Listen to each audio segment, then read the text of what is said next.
देखो देखो कौन आया। तकबीर, तकबीर, नारा तकबीर। समीर भैया तुम आगे बढ़ो, समीर भैया तुम आगे बढ़ो। औज़ु बिल्लाहि मिनश शैतानिर रजीम, बिस्मिल्लाहिर रहमानिर रहीम। स्टेज पर तशरीफ फरमा मजलिस इत्तेहादुल मुस्लिमीन के हमारे जिम्मेदारान जनाब मुख्तार भाई उर्फ बबू, हमारे फहीम भाई, अनवर भाई, साहिब का पठान साहब भूकरदन से आए हैं। यहाँ पर हमारी भूकरदन की पूरी टीम औरंगाबाद से यहाँ पर मेरे साथ तशरीफ लाए हमारे काका साहब काकड़े, साबिर भाई, सोहेल भाई, तौसीफ साहब और सिल्लोर के मेरे दोस्तों बुजुर्गों, अस्सलाम वालेकुम। नहीं अपन सिल्लोर के अंदर है। अस्सलाम वालेकुम।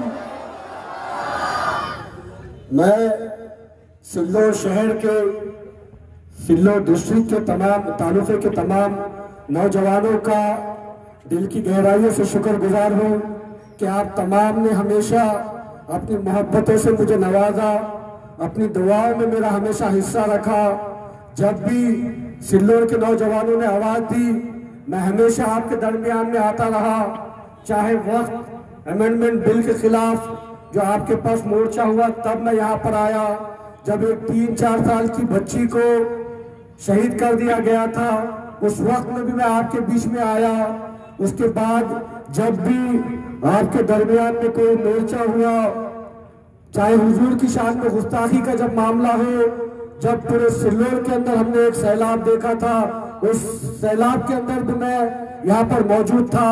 मैं हमेशा से एक बात का हमेशा कायल रहा हूँ कि सिल्लोर के पूरे तालुके के जो नौजवान हैं, जो जियाले हैं, ये आप लोगों का जो जज्बा है कौम को लेकर, अपने साथियों को लेकर, अपने शहर को लेकर, इस जज्बे को हमेशा समीर साजिद बिल्डर ने सलाम किया है और इंशाअल्लाह हमेशा सलाम करता रहूंगा। आज की ये महफिल, आज की ये मीटिंग सिल्लोर के हालात के ऊपर है कि पिछले 30 साल से किस तरीके से सिल्लोर को साजिश के तहत पिछड़ा रखा गया, किस तरीके से सिल्लोर के अंदर ग्राउंड नहीं बनाए गए, किस तरीके से सिल्लोर के अंदर शादी खाने नहीं बनाए गए, किस तरीके से सिल्लोर के अंदर गार्डन नहीं बनाए गए, वॉकिंग प्लाजा नहीं बनाए गए। बस आवाम को किस तरीके से ठगा जाए, इसी के ऊपर पिछले 30 साल से सिल्लोर में राजकारण चलता रहा है। मैं इस मंच के जरिए आप तमाम को ये बताना चाह रहा हूँ कि पिछले 10 साल से मजलिस इत्तेहादुल मुस्लिमीन और खास तौर पे मेरा कायद इम्तियाज जलील साहब औरंगाबाद के अंदर क्या काम कर रहे हैं, किस तरीके से काम कर रहे हैं, उन कामों को पहले मैं आपको बता देता हूँ। साहब पिछले 10 साल से लगातार इम्तियाज जलील साहब के दफ्तर के ऊपर सिलाई मशीन का, हमारी बहनों के लिए, हमारी बेटियों के लिए सिलाई मशीन का कोर्स का जो है तो एहतमाम किया गया है। 3 महीने तक वो बच्चियों को फ्री ऑफ कॉस्ट, फ्री में उन बच्चियों को जो है तो तालीम दी जाती है किस तरीके से सिलाई मशीन का इस्तेमाल किया जाए। 3 महीने तक ये कोर्स चलता है और जब 3 महीने खत्म होते हैं तो उन बच्चियों को इम्तियाज भाई की तरफ से गिफ्ट के जरिए सिलाई मशीन दी जाती है ताकि वो बच्चे अपने घर पे वो सिलाई मशीन लेके जा सके और अपना रोजगार किसी तरीके से चला सके। ये काम पिछले 10 साल से लगातार इम्तियाज भाई कर रहे हैं। हमारी बेटियों के लिए इम्तियाज भाई सिलाई मशीन के साथ साथ मेहंदी ट्रेनिंग का भी कोर्स चलाते हैं।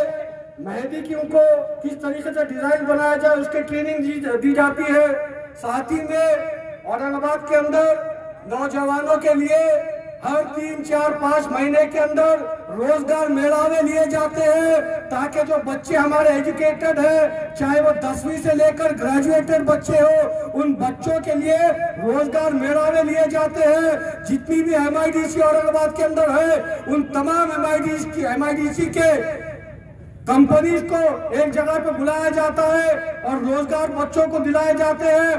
पिछले 10 साल के अंदर 5000 से ज्यादा बच्चों को इम्तियाज भाई के रोजगार मेलावे के जरिए नौकरियां मिली है। ये काम औरंगाबाद के अंदर इम्तियाज भाई कर रहे हैं। इसके साथों साथ औरंगाबाद के अंदर नौजवान पुलिस ट्रेनिंग में हिस्सा ले सके, उसके लिए कैंप चलाए जाते हैं ताकि उन बच्चों को फिजिकल ट्रेनिंग की क्लासेस हम लोग देते हैं। उसके साथों साथ रिटन एग्जाम की ट्रेनिंग जो है इम्तियाज भाई के जरिए उन नौजवानों को मिलती है ताकि उन नौजवानों को पुलिस की ट्रेनिंग मिल सके और वो पुलिस की जो है तो सेशन के अंदर हिस्सा ले सके और पुलिस बन सके। ये काम पिछले 10 साल से औरंगाबाद के अंदर हम लोग कर रहे हैं। औरंगाबाद शहर के अंदर अगर आप लोग आएंगे तो हर इलाके के अंदर, मेरी बात गौर से सुनो सिल्लोड़ के नौजवानों, हर इलाके के अंदर, हर वार्ड के अंदर एक पाठी गड़ी हुई मिलेगी। उस पाठी के ऊपर लिखा हुआ होगा, हे रोड आमदार खासदार इम्तियाज जलील साहेब यांची निधीतून बनलेला आहे। 200 से ज्यादा रोड इम्तियाज भाई की निधि से बने हैं। बताओ सिल्लोड़ के नौजवानों, आपके सिल्लोड़ शहर के अंदर कितनी पार्टियां लगे हुए हैं?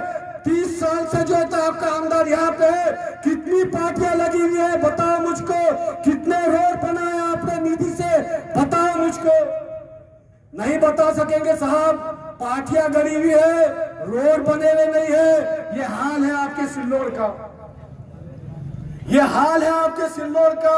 वही हमारे औरंगाबाद के अंदर जो रोड इम्तियाज भाई की निधि से बने हैं, पूरे अच्छी क्वालिटी के बने हुए हैं। 10 साल हो गए, 5 साल हो गए, आज भी रोड जैसा का वैसा है। आपके सिल्लोड़ के जैसा नहीं कि आज रोड बना, अगली बारिश में रोड भी गायब, कॉन्ट्रैक्टर भी गायब, निधि भी गायब, फिर नया बीड़ू नया रात चालू।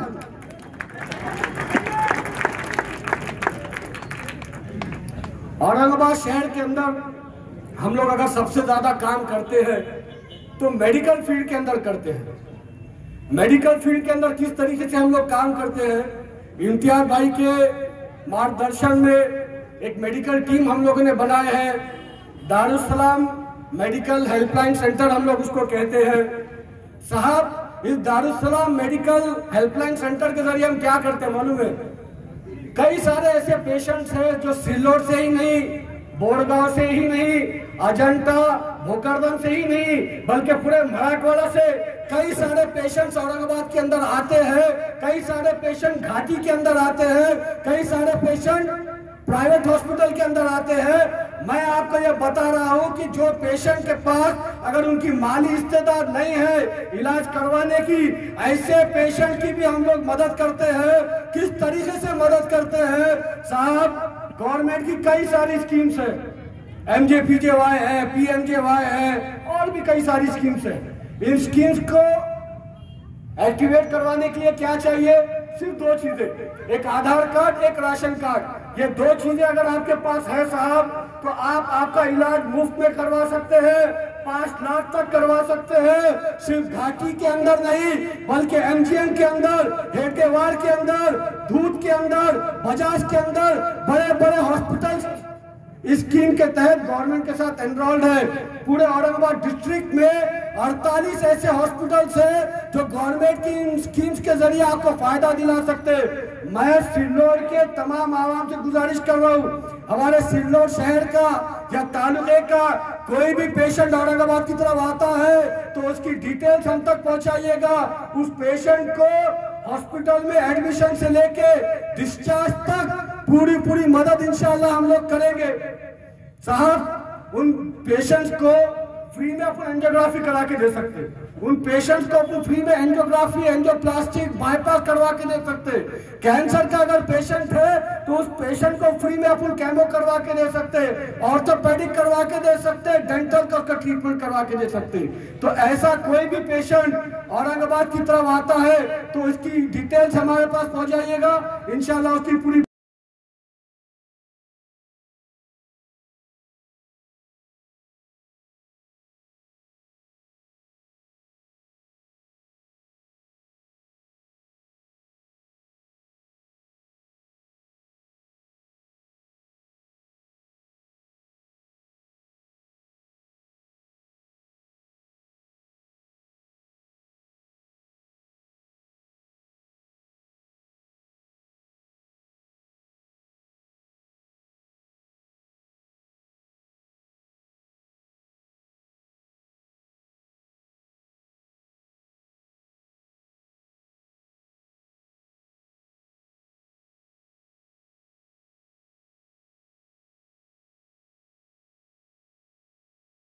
उसकी मुखालिफत करे, कहे गवर्नमेंट से कि ये पुतले की यहाँ पर कोई जरूरत नहीं है, लड़े गवर्नमेंट से।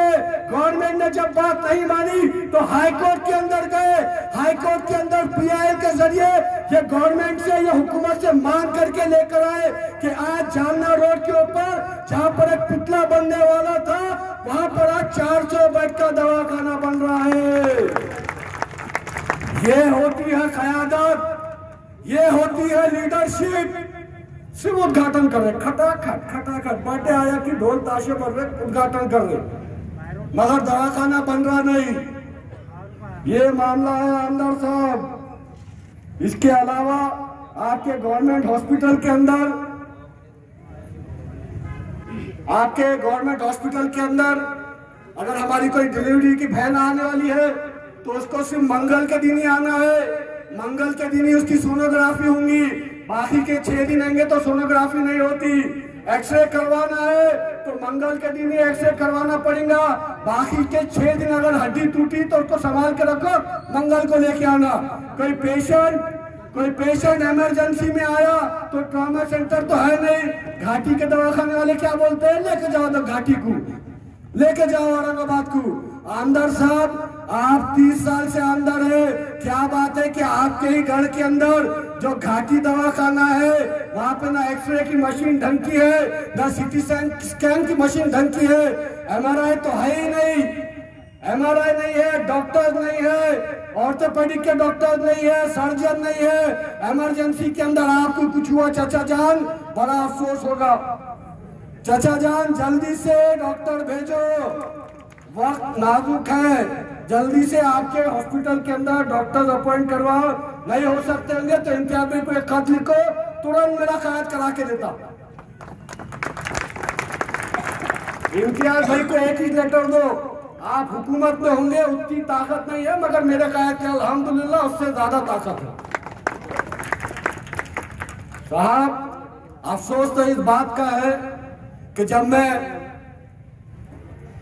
सिल्लोड में आया था आज से 1-1.5 साल पहले, हुजूर की शान में गुस्ताखी का मामला था। एक सुअरगिरी महाराज ने हुजूर की शान में गुस्ताखी की। ये शिंदे उस महाराज की सुअर के स्टेज के ऊपर जाता है और कहता है कि महाराज आम्ही तुम्हाला तुमचे केशाला पण हात लावू देणार नाही। अच्छा, शिंदे ने झूठे बाता करा था और महाराज पूरा टकला है, पूरा टकला महाराज है, उसके स्टेज पे खड़ा के बोल रहे तुमचे केशाला पण हाथ लावू देणार नहीं। अरे शिंदे, वो वक्त में मैंने कहा था, अरे शिंदे ये मुल्क तेरे बाप की जागीर नहीं है, ये मुल्क जितना तेरा है उतना मेरा है। ये मुल्क अगर चलेगा तो संविधान के हिसाब से चलेगा, ये मुल्क अगर चलेगा तो भाईचारे के हिसाब से चलेगा। कोई भी अगर मेरे हुजूर की शान में गुस्ताखी करता है तो उसको हरगिज माफ नहीं किया जाएगा। मगर ये शिंदे उसके स्टेज पे जाके बैठ गया। याद रखो मुसलमानों, हुजूर की शान में गुस्ताखी करने वाले का साथ देने वाला भी हुजूर की शान में गुस्ताखी करने वाला है। शिंदे ने समर्थन दे दिए, हमारे चचा पहुंच गए उसके पास कि साहब आमदार बंदे का है, टिकट दे दो। चलो टिकट दे दिया, इलेक्शन लड़ लिए। मगर मेरा आपसे सवाल ये है साहब, क्या आप ऐसे लोगों का साथ दोगे जिसने हुजूर की शान में गुस्ताखी की थी? सिल्लोर के नौजवानों, आपसे कह रहा हूं, क्या आप ऐसे लोगों का साथ दोगे जिसने हुजूर की शान में गुस्ताखी करने वालों का साथ दिया? आवाज नहीं आई, आवाज नहीं आई। चाचा के घर तक आवाज जाना, साथ देंगे क्या? साथ देंगे क्या? ये हो गया हमारा जवाब। अच्छा, आज जो आने की वजह है बड़ी खुली है साहब। आने वाले वक्त के अंदर मजलिस इत्तेहादुल मुस्लिमीन सिल्लोर शहर के अंदर, सिल्लोर तालुके के अंदर हर इलेक्शन पूरी ताकत से लड़ने वाली है।